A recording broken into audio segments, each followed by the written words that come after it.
You don't always need flowers in a garden to make it interesting.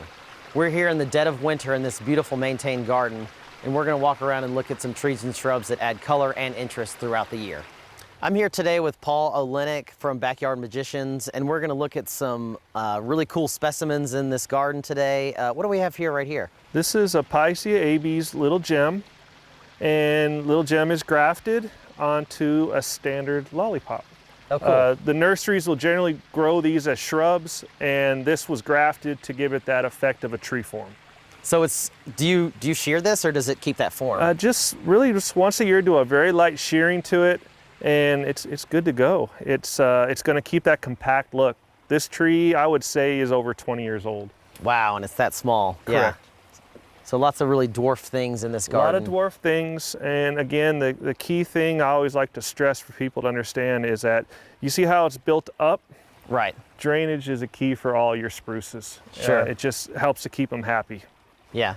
So what's this tall cylindrical one we've got right here next to it? This is your Picea glauca pendula. We've dealt with some of these that are easily 20 feet tall. Wow. And what kind of width on that?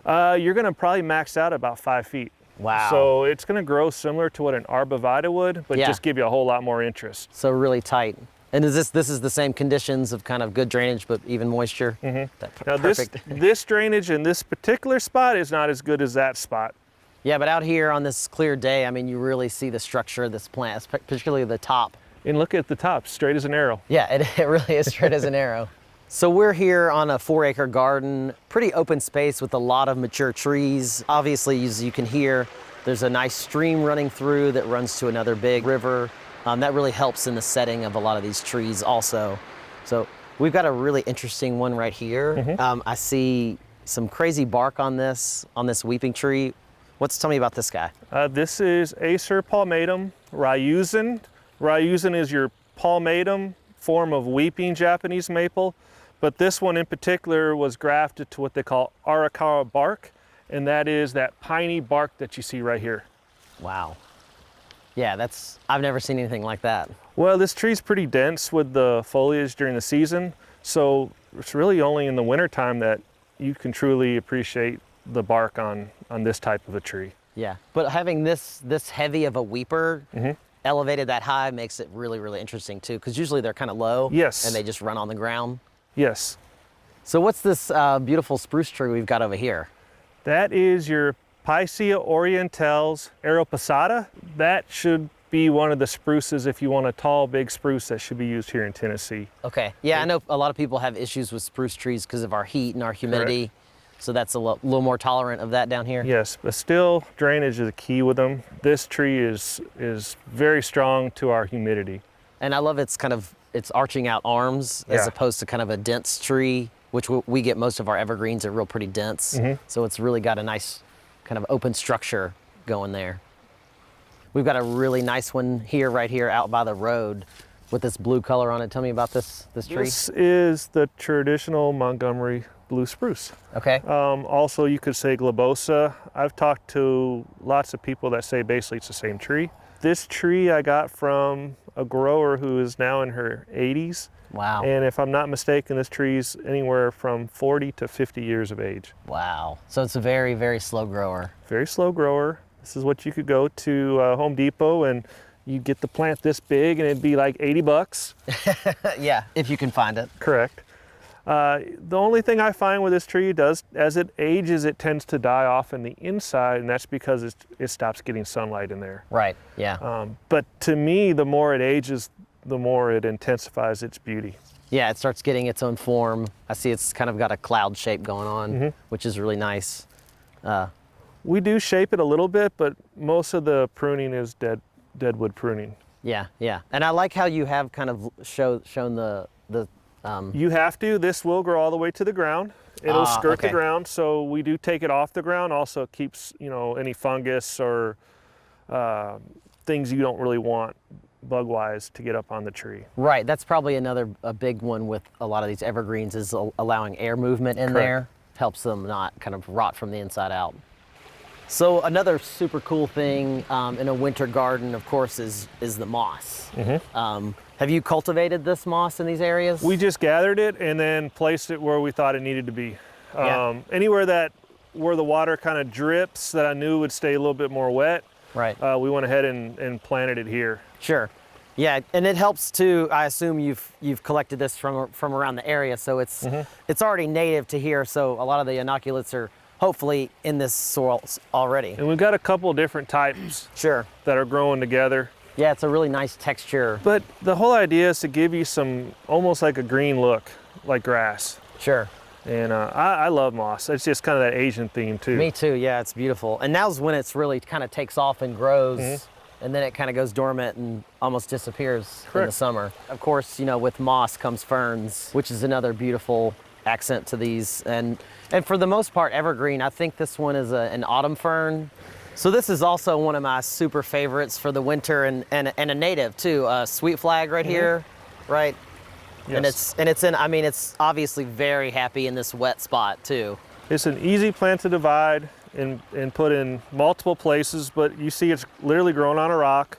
The only dirt here is what's kind of washed up on it and trapped around it. And if you were to try to pull this out, good luck. One piece. Yeah. Yeah. And But this, it's awesome because it does have a little bit of a yellow to it. It's, you know, it's just a nice little marginal plant to use. And Yeah. you could actually plant this up here and it would do just the same. right. So it doesn't need wet feet to be this happy. Nope. But you can put it right in water. Yeah. Wow. So this is a great location for this tree. It's kind of falling and cascading off of this spot. What tree is this again? This is a Thuja canadensis Coles prostrate. Okay. And this tree is probably close to 30 years old. Wow. Look at that trunk. That's huge. Correct. And we just gave it a woodland soil. We raised up these boulders, and this is a kind of conditioning that you'd find naturally a hemlock growing in. One thing we've got here is this huge Japanese maple, and a lot of people want to pick the leaves off, but I think it's kind of interesting from a distance. It almost has this kind of bronze look to it. As I've told people, it's kind of like frozen in time. Yeah. The sap had not yet gone back down to the root system. However, the buds had already been produced for the following year. So the tree's alive. It's got buds galore on it. Yeah. But what's going to happen is, because these hadn't changed color yet, because Tennessee has been doing that for the last 3 years, Yeah. these leaves will stay on until the new buds open, and they'll actually push them out. Yeah. And this is a green variety of Acer palmatum. This is Dissectum green.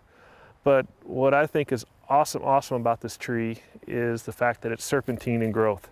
Yeah, that trunk down there is pretty spectacular. So again, back to the kind of, it's not just flowers in the garden that make things interesting. It's, you know, even down to dead leaves in the certain setting is Well, kind of look at this beautiful. even. If you look at the branching, Yeah. see how you got some almost green to red? Right. Yeah. So if you really look at the bark on a lot of these trees, you're gonna get some winter interest with the color. yeah. And you only notice that in the winter. Right.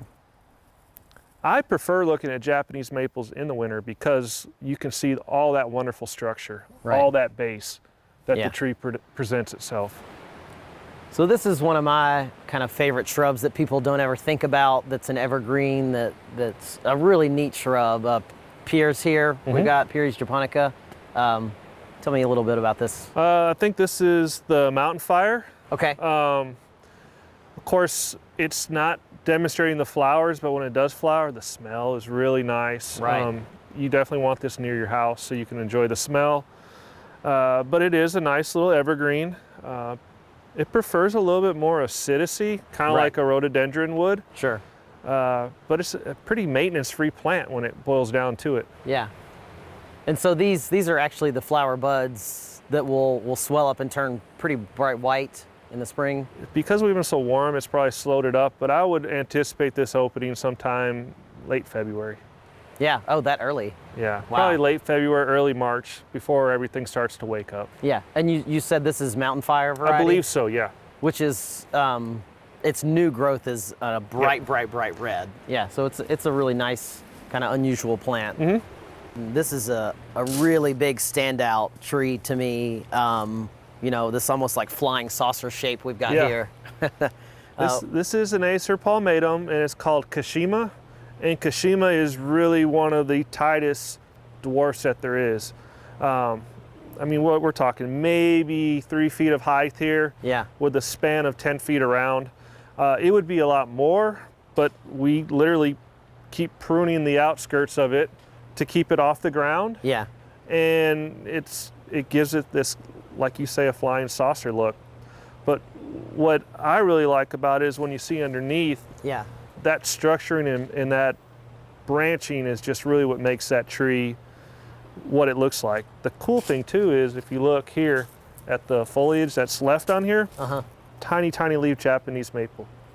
You've placed it well too. It's kind of on this little perch where you can see the underside of it and really appreciate the shape and the form of the tree. Yeah.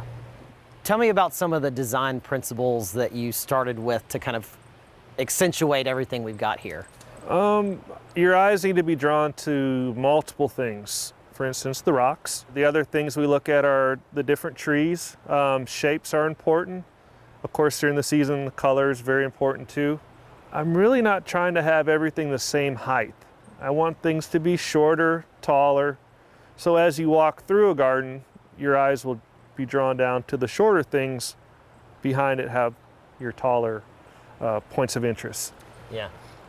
In here, they didn't want to have any more weeds or grass, so we went with this pebble rock. You know, you don't have a lot of stuff, a lot of plants cluttering around this. It's kind of silhouetting this beautiful little tree here and letting it speak for itself.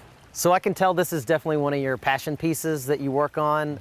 You've brought some really beautiful specimens here, and you really showcased a lot of awesome plants here. I just want to thank you for showing us around the garden and teaching us, you know, about kind of form and texture. It's a really, really nice place. Thank you. Yeah. Please come back again when it's spring and everything's alive. Yeah, I bet it'll be beautiful then just in a different way. Yes. For inspiring garden tours, growing tips, and garden projects, visit our website at volunteergardener.org or on YouTube at the Volunteer Gardener channel, and like us on Facebook.